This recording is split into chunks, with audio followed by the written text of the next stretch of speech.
Quer dizer então que o Bolsonaro é malvadão e tá querendo que a gente pague mais caro pelo preço da passagem aérea. Será que é bem assim mesmo? Confere aí no vídeo. Beleza? Também tô legais, tranquilos de boa? Então tá, ó. Pra quem não conhece, meu nome é Ricardo Marcílio, e antes de qualquer coisa, eu quero pedir aqui pra vocês, ó, por favor, se vocês gostam de geopolítica, notícias, atualidades, enfim, tudo pra se manter sempre bem atualizado, já se inscreve no canal, deixa seu like e compartilha esse vídeo, que eu, Ricardo, conto muito com a ajuda de vocês pra fazer o nosso canal continuar crescendo aqui, belezinha? Não esquece também, galera, de ativar o sininho pra sempre receber todas as notificações sobre tudo que eu posto aqui, certo? Então tá. Bom, galera, essa semana foi bem polêmica, tá? O Bolsonaro, pra variar, né? Ele causou várias polêmicas, que a gente vai discutir logo menos, para quem sabe, galera. Aliás, eu não vou postar só esse vídeo, eu vou postar mais um vídeo ainda no dia de hoje. Mas, dentre as polêmicas que eu quero discutir com vocês, está a questão da gratuidade ou não da bagagem que excede os 10 quilos. Só para vocês entenderem, né, o contexto do que eu estou falando, o nosso Congresso ele tinha vetado, né, ele tinha proibido, por exemplo, as empresas aéreas de cobrarem pela bagagem que é levado extra. E aí o Bolsonaro foi lá e vetou isso, alegando maior liberdade econômica para as empresas. E aí várias pessoas contestaram: o quê? O Bolsonaro está querendo que a gente pague mais para fazer viagem, isso prejudica principalmente os mais pobres, é um abuso das empresas aéreas e tal. E eu, particularmente, vocês sabem, para quem acompanha mais tempo aqui vídeo meu no canal, que eu sou um cara bem crítico do Bolsonaro, mas eu não sou crítico ao Bolsonaro, eu sou crítico a algumas ideias que ele tem.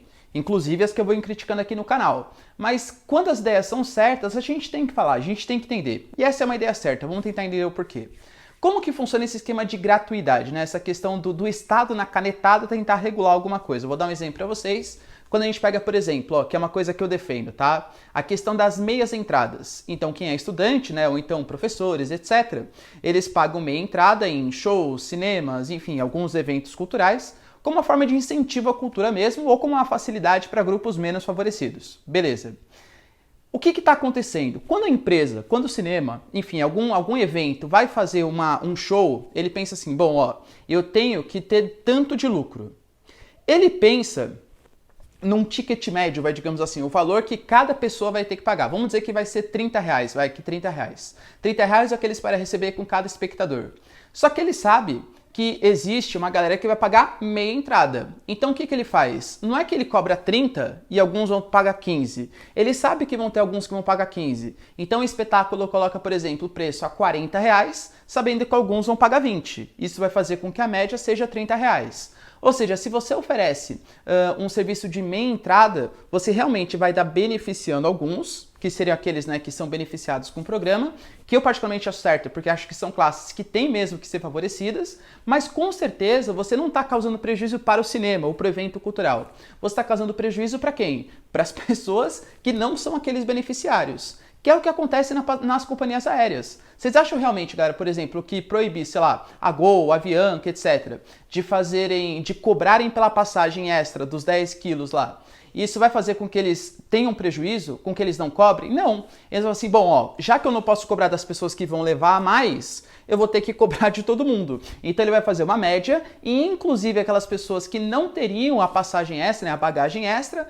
vão ter que pagar a diferença. Ou seja, você está meio que socializando as perdas de todo mundo. Todo mundo vai ter que pagar em detrimento de alguns, o que é completamente errado.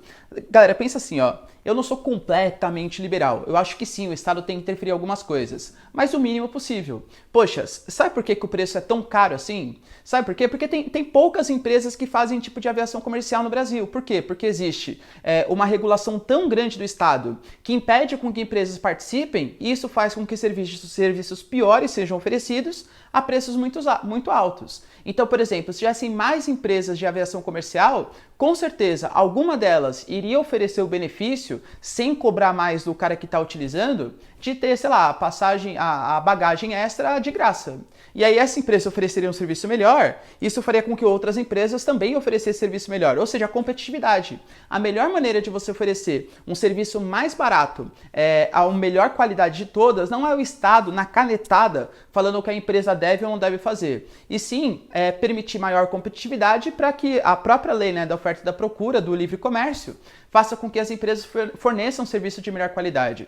Então o Estado brasileiro faz completamente errado. Ele quer regular a entrada das empresas, faz tipo um oligopólio, poucas empresas participam e ainda, na base da canetada, querem oferecer alguns serviços, como se fosse uma espécie de bondade com o consumidor. Quando, na verdade, isso afugenta ainda mais investimentos estrangeiros e faz com que aquele cara que não teria passar a bagagem extra seja obrigado a pagar o cara que carrega a bagagem extra, o que é completamente injusto, percebe? Então, toda vez que você resolve as coisas na canetada, tende a não dar certo, que foi o caso, por exemplo, que o Bolsonaro acabou de vetar, tá bom? O Bolsonaro faz algumas coisas importantes em relação à liberdade econômica, como, por exemplo, a MP da Liberdade Econômica, né, que destruiu, eu até fiz um vídeo sobre isso, pesquisei aí no canal, que não precisa mais de alvará, aquela necessidade de alvará tão importante para atividades que não sejam, por exemplo, hospitalares ou coisas que mexam com saúde. Então isso tende a aquecer um pouco mais a nossa economia e ele tende a colocar um pouquinho mais de liberdade, é difícil, né, com o Brasil tão estatista do jeito que é, mas um pouquinho mais de liberdade para que as empresas se sintam mais confiantes de investir de novo no mercado brasileiro e assim criar mais empregos e melhorar a nossa economia. Belezinha? Deu para entender? Então tá, galera, então se vocês entenderam e curtiram o vídeo, já se inscreve no canal, deixa seu like e é isso aí. Beijos, abraços e tchau, galera. Até mais.